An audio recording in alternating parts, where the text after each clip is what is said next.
کہ عابد بھائی ہم ایک جو ان کا روحانی مقام ہے، جو علمی مقام ہے، اور پھر جو انہوں نے اکبر بادشاہ کے ساتھ جو جہاد کیا ہے، جی الحمدللہ وہ بزرگ کہتے ہیں نا، خواجہ غریب نواز خواجہ معین چشتی نے ہندوؤں کو کلمہ پڑھایا، جی اور پھر وہ جو کلمے کا جو تحفظ کیا وہ حضرت مجدد ثانی نے کیا، وہ ان کی خدمات اپنی جگہ پر۔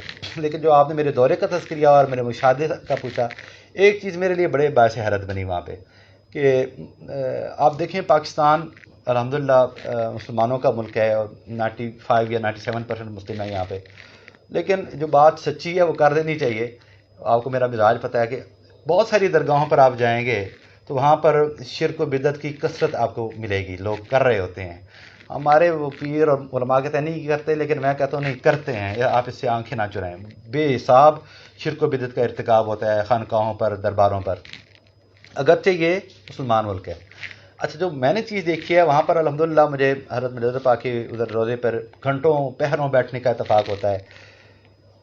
وہاں پر عابد بھائی سکھوں کا علاقہ ہے، بکثرت سکھ آتے ہیں، ہندو بھی بہت زیادہ آتے ہیں، میں نے اپنی آنکھوں سے دیکھا ہے۔ لیکن جو حیرت ہوئی ہے مجھے اس بات کی کہ کوئی مسلمان تو کجا، ہندو اور سکھ بھی وہاں آپ بیٹھے رہے ہیں دیکھیں گے کوئی غیر شرعی حرکت کا ارتکاب نہیں کرے گا۔ یہ ان کی کرامت ہے، یہ ان کا تصرف ہے، یا انہوں نے جو شریعت پر جو زندگی میں سختی کی ہے۔ مجھے تو لگتا ہے چونکہ حضرت مجدد پاک کے بارے میں مشہور ہے کہ وہ اتباع سنت کے بہت زیادہ قائل تھے، اور اپنے مریدوں کے اندر بھی جو چیز سب سے زیادہ وہ پیدا کرتے تھے وہ سرکار دو عالم علیہ السلام کی سنت کے ساتھ منسلک ہونا، وہ ان کی وہی جو اللہ تعالیٰ کو آداب ان کی پسند ہے۔ اور آج بھی ان کے مزار پر جائیں گے آپ کو مسلمان تو کوئی کافر بھی ملے گا تو وہ کوئی غیر شرعی حرکت کرتے ہوئے نظر نہیں آئے گا۔ یہ چیز مجھے وہاں پر اچھی لگی ہے۔ اور دوسری بات، وہاں پر بینگ اے پاکستانی ہمیں جب بھی گئے ہیں ان لوگوں نے بہت زیادہ عزت دی ہے، بہت زیادہ پروٹوکول دیا ہے، ہر لحاظ سے میں وہاں پر تعریف کرتا ہوں کہ ہمیں نا وہاں پہ ایک تھوڑا سا سپیریٹی دی جاتی ہے کہ پاکستانی مہمان ہیں ہر لحاظ سے الحمدللہ۔ پیر صاحب، یہ جو اہل سنت والجماعت اس وقت دو گروہوں میں اہل بیت کے حوالے سے بٹی ہوئی ہے، اس کے حوالے میں سے آپ کا کیا رائے ہے؟ بھائی آپ نے بڑا ایک دکھتی ہوئی رگ پر ہاتھ رکھا ہے۔ یہ ہماری بدقسمتی ہے کہ وہ جو ہمارے عقیدتوں کی، محبتوں کی جو جگہ ہیں، مقامات ہیں، ہستیاں ہیں، شخصیات ہیں، وہ میں آپ کو بتاؤں کہ انگریز نے نا جو سب سے زیادہ چال چلی ہے نا، وہ یہ چال چلی ہے کہ اس نے اپنے کرندوں کے ذریعے اسلام کو تقسیم کرنے سے پہلے کیا کیا تھا؟ اس نے سرکار دو عالم علیہ السلام کی ذات کو ڈسکس ایبل بنا دیا تھا، حالانکہ یہ وہ ذات ہے جس پر ڈسکس ہونا ہی نہیں چاہیے۔ ٹھیک ہے، وہ کیا؟ اب چھوٹے چھوٹے موضوعات ہیں، وہ موضوع علمی سطح پر ہیں ہی نہیں، علم غیب ہے یا نہیں ہے، نور ہیں، بشر ہیں، ان کو اختیار ہے نہیں ہے، یہ وہ موضوعات تھے جو انگریز نے بیسکلی اپنے کرندوں کے ذریعے، آپ وہ ہیمفرے کی کتاب ہیمفرے کے اعترافات ہوا پڑھیں، آپ کو لگ پتہ جائے کہ کس طرح یہ زہر ہماری رگوں میں اڈیلا گیا، ہمارے اندر اڈیلا گیا۔ ان چھوٹے چھوٹے موضوعات کو بیسکلی ہمارے اندر ڈال کر انگریز نے کیا چال چلی کہ پہلے جو مسلمان سرکار دو عالم علیہ السلام کی ذات پر بات کرنا گوارا نہیں کرتا تھا، ان موضوعات کو جب اندر پھیلایا گیا تو بیسکلی اس کی وجہ کیا تھی؟ تاکہ مسلمانوں کا جو حضور علیہ السلام کے ساتھ جو ایک نسبت اور تعلق ہے وہ کمزور ہوتا چلا جائے، اعتقادی جو نسبت ہے۔ وہ اقبال نے اس کے بارے میں نہیں کہا کہ فکر عرب کو دے کے فرنگی تخیلات، اسلام کو حجاز و یمن سے نکال دو، یہ فاقہ کش جو موت سے ڈرتا نہیں ذرا، یہ فاقہ کش جو موت سے ڈرتا نہیں ذرا، روح محمد ان کے بدن سے نکال دو۔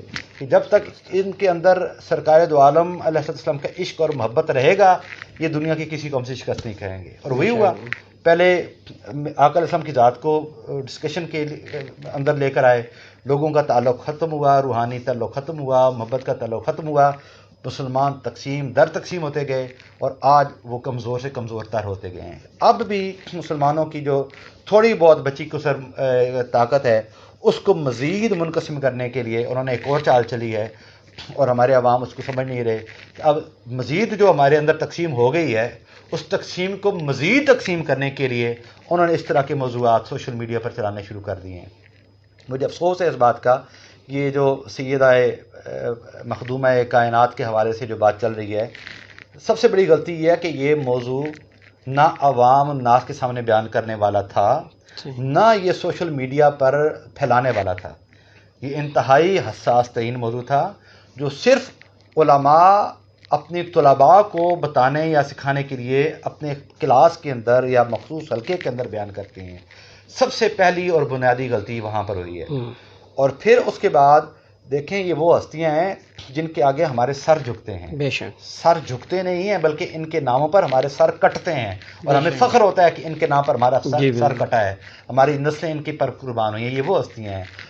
پھر ان ہستیوں کے بارے میں آپ نے ایسے الفاظ بولنا شروع کر دیے ہیں جو بالیقین ہمیں ہماری وہ عقیدتوں کے مرکز ہیں۔ وہ سیدہ فاطمہ الزہرا سلام اللہ علیہا ہوں، وہ خلیفۃ الرسول افضل البشر بعد الانبیاء سیدنا ابوبکر صدیق رضی اللہ تعالیٰ عنہ ہوں، دیکھیں ان کی نسبتیں، دیکھیں آپ کن کے سامنے کس طرح کی باتیں کر رہے ہیں۔ ہمیں جو ادب ہے نا وہ نسبت رسول کی ہے۔ سیدنا آمنہ کو بھی میرے آقا علیہ السلام کی دختر ہونے کی نسبت ہے، اس لیے ان کی عزت اور ان کا ادب ہے۔ سیدنا ابوبکر صدیق رضی اللہ تعالیٰ عنہ کو بھی نسبت میرے آقا علیہ السلام کے ساتھ ہے، یار غار بنے، ان کے رازدار بنے، تو اس نسبت کی وجہ سے ان کی عزت ہے۔ تو جو ہم ان کی نسبت کرتے ہیں نا، وہ در حقیقت عزت کرتے ہیں، وہ نسبت مصطفیٰ صلی اللہ علیہ وسلم کی عزت کرتے ہیں۔ یہ افسوس والا مقام ہے کہ ان ہستیوں کو سوشل میڈیا پر ڈسکس کیا جا رہا ہے، بے ادبیاں کیے جا رہے ہیں۔ میرے لب تو کم از کم اور میرا جو عقیدہ یا جو میرا ایمان ہے وہ تو اجازت نہیں دیتا کہ ان ہستیوں کے سامنے میں آنکھ بھی اٹھا سکوں، کہ جا ان پر میں بات کر سکوں۔ تو میں گزارش کروں گا علماء کے ساتھ کہ وہ اپنی انانیت کے بت کو توڑیں اور اپنی ضد کی بت کو توڑیں، اور یہ وہ ہستیاں ہیں جن کے لیے آپ نے اگر توبہ بھی کر لی تو لوگ آپ کو واہ واہ کہیں گے، آپ کو کوئی برے انداز میں نہیں کہیں گے، اس پر تو آپ کو واہ واہ ملے گی۔ تو یہ لوگ تو ہیں ہی واہ واہ کے لینے والے لوگ، کہ ہمیں لوگ واہ واہ کریں۔ اب ہمارے بالخصوص اہل سنت کو بہت زیادہ پیر صاحب، یہ کچھ عرصہ پہلے میرا اتفاق ہوا انٹیریئر سندھ جانے کا، اور وہاں پہ میں نے ایک دربار پہ حاضری بھی دی، اور وہاں پہ بڑا غیر شرعی طریقے سے لوگ آ رہے تھے اور غیر شرعی حرکات جو نہ ہو رہی تھیں۔ ایسا کیوں ہے؟ عابد بھائی، وہ اقبال نے کیا کہا ہے کہ میراث میں آئی ہے مسند ارشاد، زاغوں کے تصرف میں ہیں عقابوں کے نشیمن۔ پاکستان کی بدقسمتی ہے کہ ہمارے کلچر میں موروثیت رچ بس گئی ہے۔ پاکستان کی تباہی کے، وہ معاشرتی ہو، سیاسی ہو، روحانی ہو، مذہبی ہو، جو عنصر سب سے غالب آپ کو نظر آئے گا نا، وہ موروثیت ہی نظر آئے گا۔ اسی موروثیت نے ہماری سیاست کو تباہ کیا ہے، اسی موروثیت نے ہمارے مذہبی حلقے کو تباہ کیا ہے، اور اسی موروثیت نے جو خانقاہی نظام تھا، جو روحانی نظام تھا، اس کو تباہ کیا ہے۔ اچھا، روحانیت کبھی آپ میراث میں نہیں حاصل کر سکتے، جیسے ٹھیک ہے نا؟ یہ اس کا تعلق میراث سے نہیں ہے، اس کا تعلق اکتساب کے ساتھ ہے۔ جو آدمی جتنی محنت کرے گا، اللہ کی راہ میں تزکیہ نفس کرے گا، علم حاصل کرے گا، اس کو روحانیت ملے گی۔ میں اگر ایک صاحب طریقت کا بیٹا ہوں تو نہیں ہو سکتا کہ اب وہ طریقت جو میرے والد گرامی کے پاس تھی وہ میرے اندر وہ ڈھیل سکیں، جب تک میں خود شوق کر کے اس کو اکتساب نہیں کروں گا۔ یہ ہماری بدقسمتی ہے خانقاہوں کی، کہ اب یہاں پر خانقاہوں پر صاحب علم لوگ اور صاحب عمل لوگ بالکل مفقود ہو کر رہ گئے ہیں۔ گدی نشینوں کو پتہ ہوتا ہے کہ میرے بعد میرے مریدوں نے میرے بیٹے کی ہاتھ چومنے ہیں، نظر نیاز اسی کو دینی ہے، اور کسی کی مجال نہیں ہے، تو وہ دلچسپی نہیں لیتے بیٹوں کو پڑھانے کے لیے، اور نہ بیٹے دلچسپی لیتے ہیں پڑھنے کے لیے، صحیح اللہ ماشاء اللہ۔ یہ سب سے بڑے ہمارا آج کے دور میں خانقاہوں کے حساب سے سب سے بڑا ایک المیہ ہے۔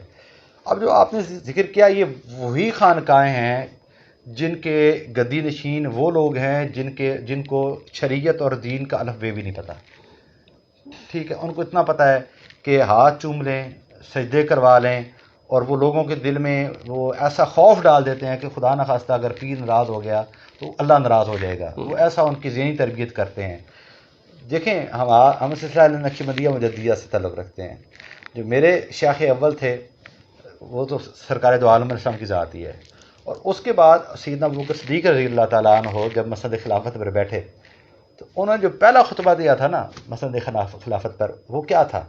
وہ ہم پیروں کے لیے مشعل راہ ہے۔ آپ نے فرمایا تھا کہ لوگوں، مجھے تمہارا امیر المومنین بنایا گیا ہے، بحیثیت امیر آپ پر میری اطاعت فرض ہے۔ اگلی بات سنیے گا، اس وقت تک جب تک میں اللہ اور اللہ کے رسول کی اطاعت میں رہوں گا۔ اگر تم دیکھو کہ میں اللہ اور اللہ کے رسول کی اطاعت سے ہٹ گیا تو تم میری اطاعت نہ کرنا۔ مجھے بتائیں آج کتنے پیر ہیں، کتنے خانقاہوں کے سجادہ نشین ہیں جو اپنے مریدوں کو یہ کہہ سکتے ہیں کہ اگر تم مجھے اللہ اور اللہ کے رسول کی اطاعت سے ہٹا ہوا دیکھو تو تم میری اطاعت چھوڑ دینا۔ الحمدللہ نہ کسی کے چہرے پر سنت رسول ہے، نہ کوئی نماز پڑھتا ہے، بلکہ کھلے عام جیسے آپ کہہ رہے ہیں گناہ کر رہے ہوتے ہیں، اللہ رسول کی نافرمانی کر رہے ہوتے ہیں۔ اگر یہ اعلان کر دیں تو پھر تو سارے مرید پیروں کو چھوڑ دیں میرے سمیت، ٹھیک ہے کہ نہیں؟ تو یہ بدقسمتی ہے ہماری۔ علم کا اٹھ جانا عابد بھائی، خانقاہوں سے علم کا اٹھ جانا اور عمل کا ناپید ہو جانا، یہ دو وجوہات ہیں خانقاہوں پر شرک و بدعات کے کثرت میں آ جانے کا۔ جس دن خانقاہوں میں علم آ گیا اور عمل آ گیا اس دن یہ آپ کو شرک و بدعت نظر نہیں آئیں گے انشاءاللہ تعالیٰ۔ اور آج بھی دیکھیں جن جن گدیوں پر صاحب علم لوگ بیٹھے ہوئے ہیں اور اللہ سے ڈرنے والے لوگ بیٹھے ہوئے ہیں، وہ ایسی چیزوں کا ارتکاب نہیں کرنے دیتے۔ الحمدللہ جو آپ کے شہر کے علاقے کے لوگ ہمارے پاس چورہ شریف آتے ہیں یا عرس پر آتے ہیں تو وہ اس چیز کا برملا اظہار کرتے ہیں کہ آپ کے جو عرس کی تقریبات ہیں یہ تو عام گدیوں سے بالکل مختلف ہوتی ہیں۔ صحیح۔ یہاں تو نہ کسی فرقہ واریت کا سبق ملتا ہے، نہ کسی فرقے پر کوئی طعن و تشنیع ملتی ہے، نہ آپ کی مدح سرائی کی جاتی ہے۔ میں نے سختی سے منع کر دیتا ہوں، کوئی بندہ ہمارے نام کا نعرہ نہیں لگائے گا، منقبت نہیں پڑے گا، صرف اللہ اور اللہ کے رسول کی تعلیم اور تبلیغ ہوتی ہے اور کچھ بھی نہیں ہوتی۔ تو یہ پھر صاحب حال ہی میں کرونا کے حملے سے اللہ نے آپ کو صحت یاب کیا، اور اس دوران بیماری کے دوران آپ کی کیفیت کیا تھی، اور آپ اپنے مریدین کو اور لوگوں کو روحانی طریقے سے اس سے بچنے کا کوئی علاج بتائیں۔ جی، سب سے پہلے تو عابد بھائی میں اللہ رب العزت کا شکریہ ادا کرتا ہوں کہ اللہ پاک نے مجھے سرکار دو عالم علیہ السلام کے خاص ان کی رحمت کے صدقے مجھے صحت کاملہ عطا فرمائی، اور اس کے بعد بالخصوص پوری دنیا میں میرے جتنے محبت کرنے والے ہیں، بزرگ، نوجوان، میری مائیں، بیٹیاں، بہنیں، جس طرح انہوں نے میرے لیے دعائیں کی اور ختم قرآن پاک کروائے، وظائف کروائے، آیات پڑھوائیں، درود شریف پڑھوایا، صدقات و خیرات کیے، میں تو بالکل پورے یقین کے ساتھ کہہ سکتا ہوں کہ ان دعاؤں نے اور ان کی ان جو طلب تھی اللہ کی بارگاہ کے آگے، اسی کے صدقے اللہ پاک نے مجھے صحت عطا فرمائی ہے۔ اچھا، دوسری بات، اور میں شکریہ بھی ادا کرتا ہوں اپنے سارے ان دوستوں کا، بہت زیادہ شکریہ ادا کرتا ہوں۔ اچھا، دوسری بات کہ کیفیت کیا تھی، یہ اس کی مثال میں بالکل وہ چٹکی سی زبان میں یہ دیتا ہوں کہ جس طرح ایک دو بندے آپس میں کبڈی کھیلتے ہیں یا کشتی لڑتے ہیں، یہ کرونا بالکل اسی طرح ہی ہے۔ تو جب ایک پہلوان دوسرے کو دبوچ لیتا ہے تو پھر اس کو نکلنے نہیں دیتا اپنے نیچے سے، تو یہ کرونا بالکل جس کو دبوچ لے نکلنے کا بہت راستہ محال ہوتا ہے، بہت مشکل ہوتا ہے۔ اور یہ میں نے دیکھا ہے کہ یہ اللہ کی طرف سے کوئی خاص رحمت آ جائے، کسی کی دعا لگ جائے تو انسان بچ جائے، ورنہ ایک دفعہ اس کے شکار ہو کر اور تھوڑا سا آپ سیریس ہو جائیں تو بہت مشکل ہو جاتا ہے۔ دوسری بات میں یہ دوستوں کو کہوں گا کہ اگر آپ کو بخار ہے یا کوئی ایسی علامات ہیں تو ٹیسٹ کروانے سے ڈریں نہ۔ ابھی میں نے یہ دیکھا ہے اس کی علاج جتنا جلدی آپ شروع کریں گے آپ کا بچنے کے چانس اتنے زیادہ ہوں گے، جتنا علاج تاخیر سے شروع کریں گے آپ اتنے بچنے کے جو چانسز ہیں وہ کم ہو جائیں گے۔ اس لیے لوگ ڈرے نہ کہ ہم کرونا کا ٹیسٹ کروائیں گے تو اللہ نہ کرے پازیٹیو آ جائے، تو یہ آپ کے لیے بہتر ہے۔ اگر کرونا ہے تو جتنی جلدی پتہ چلے گا آپ سیف ہو جائیں گے، تاخیر کریں گے آپ ان سیف ہو جائیں گے۔ دوسری بات، پرسنل میرا مشاہدہ ہے، ڈاکٹر علاج کے لیے ہو سکتا ہے کسی اور پر نہ ہو۔ ابھی تک میں نے دیکھا کہ جس دن مجھے ڈاکٹر صاحب نے نیند کی گولی دی میں اس دن ایک دم بوسٹ ہوا، میں بہت جلدی ٹھیک ہوا۔ یعنی جب میں نے نیند کی گولی جس دن میں نے لی، صبح اٹھا تو یہ جو میرے اٹینڈنٹ تھے آپ ان سے پوچھیے گا، میری طبیعت آپ کہہ سکتے ہیں کہ تقریباً 60 سے 70% ٹھیک ہو گئی، صرف نیند کی ریسٹ کرنے کی وجہ سے۔ اس میں ظاہر ہے امیون سسٹم آپ کا زیادہ بہتر ہو جاتا ہے، اور کرونا کے ساتھ لڑائی آپ کا امیون سسٹم ہی کرتا ہے، وہ جتنا بہتر ہوگا آپ اچھے طریقے سے اور جلدی اس کو آپ شکست دیں گے۔ یہ بات میں ڈاکٹر حضرات کو کہہ رہا ہوں، اور جو اگر خدا نہ خواستہ کوئی ایسے پیشنٹس ہیں میرا پرسنل مشاہدہ ہے کہ مجھے اس نیند کی گولی نے، باقی ڈرپس لگوائے اینٹی بائیوٹک کی مجھے لگی، بخار کی لگی، وہ اپنی جگہ پر اس سے وہ چیزیں اترتی ہیں، لیکن آپ کو بہت تقویت ملتی ہے نیند کی گولی سے۔ جہاں تک آپ نے اس کا روحانی پہلو پوچھا ہے عابد بھائی، میں آپ کو بتاؤں کہ حضرت عمر فاروق رضی اللہ تعالیٰ عنہ کے زمانے میں نا ایک دفعہ قحط پڑ گیا، تو آپ نے مصر سے، شام سے غلہ منگوایا، بہت زیادہ تعداد میں غلہ منگوایا، لیکن وہ کب تک چلتا، ختم ہو گیا، قحط سالی ختم نہ ہوئی۔ تو ایک صحابی تھے حضرت بلال بن حارث مزنی رضی اللہ تعالیٰ عنہ، ان کو نا خواب آئی، کریم آقا علیہ السلام کی خواب میں آیا، کہنے لگے کہ عمر تو بڑا سمجھدار آدمی ہے، ایسے حیرت کا اظہار میرے آقا علیہ السلام نے کیا۔ اچھا، وہ صحابی سیدنا عمر فاروق کے پاس آئے، انہوں نے وہ بتایا کہ میری یہ خواب آئی ہے۔ سیدنا عمر فاروق بھی بڑے حیران ہوئے۔ اچھا، نماز فجر کے بعد سارے صحابہ کرام جب آئے تو آپ نے پوچھا کہ رسول اللہ صلی اللہ علیہ وسلم کے بعد آپ نے میرے اندر کوئی تبدیلی دیکھی ہے؟ تو سارے صحابہ نے کہا نہیں ایسا، بلکہ انہوں نے تعریف کی ہے ان کے دور کی۔ تو پھر آپ نے وہ جو صحابی جن کو خواب آیا تھا ان کو بلایا، آپ نے فرمایا کہ آپ ان کو خواب سنائیں، آپ کو کیا خواب آیا؟ جب انہوں نے خواب سنایا تو باقی سارے صحابہ کہنے لگے کہ عمر فاروق آپ کی باقی تو ہر چیز بہت زبردست ہے، لیکن جب سے قحط پڑا ہے آپ نے باقی دنیاوی اسباب تو سارے کیے ہیں، لیکن اللہ تعالیٰ کی طرف رجوع نہیں کیا آپ نے، مطلب کہ نماز استسقاء نہیں پڑھی۔ صحیح۔ تو وہ اپنی غلطی مان گئے کہ ہاں مجھ سے واقعی یہ غلطی ہوئی ہے۔ تو اگلے دن نماز استسقاء پڑھی گئی، اور کتابوں میں، تاریخ کی کتابوں میں پڑھ کر دیکھیں اتنی بارش ہوئی کہ مدینے کا وہ قحط ختم ہو گیا۔ تو یہ بھی ایک اللہ تعالیٰ کا ایک ہمارے اوپر قحط کہہ لیں، عذاب کہہ لیں، آزمائش کہہ لیں، ہمارے اوپر ہے۔ لیکن افسوس کی بات یہ ہے عابد بھائی کہ ہم جو دنیاوی علاج ہیں اس کی طرف تو ہمارا رجوع ہے، اچھی بات ہے، کرنے بھی چاہیے۔ جو سیفٹی میئرز ہیں ان کی طرف بھی ہمارا دھیان ہے، بہتر ہے، کرنا چاہیے، اس کو چھوڑنا نہیں چاہیے۔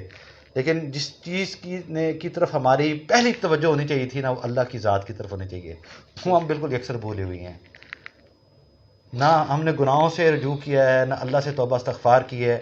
مجھے افسوس ہے آج ملک پاکستان میں کوئی دیندار بندہ ہمارا سربراہ ہوتا، کوئی اللہ سے ڈرنے والا ہوتا، جس کا کوئی تعلق دنیاوی دکھلاوے کے لیے تو خان صاحب بڑا کچھ کرتے ہیں، لیکن وہ ہمیں بھی پتہ ہے کہ صرف دنیاوی دکھلاوا ہے۔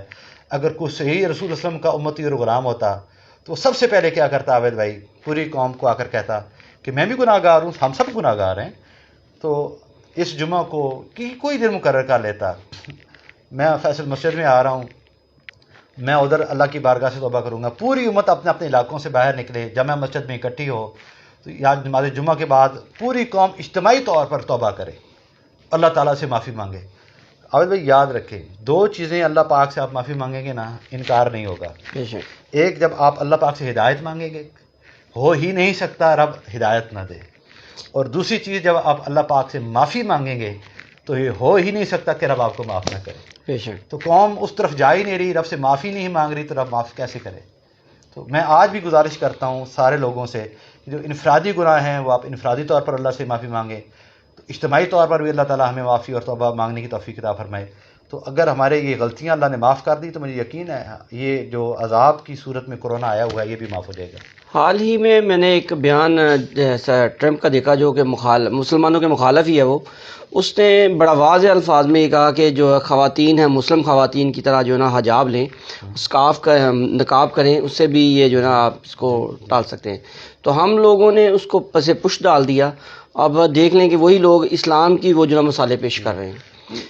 جی اب یہ اسلام کی خوبصورتی ہے جی کہ جس چیز سے اللہ اور اللہ کے رسول نے منع کیا ہے نا، جس چیز کو حرام کیا ہے، آپ آج دیکھیں نا یہ کورونا کہاں سے پھیلا ہے؟ سارے لوگ وہی کہہ رہے ہیں کہ اس چیز سے پھیلا ہے جو اللہ رب العزت نے حرام کیا۔ اب کورونا کے بعد وہی چین جو بڑے ان کی مرغوب غذائیں ہوتی تھیں، اب ان حرام جانوروں پر پابندی لگا رہا ہے کہ یہ اس کو کھانا بند کریں۔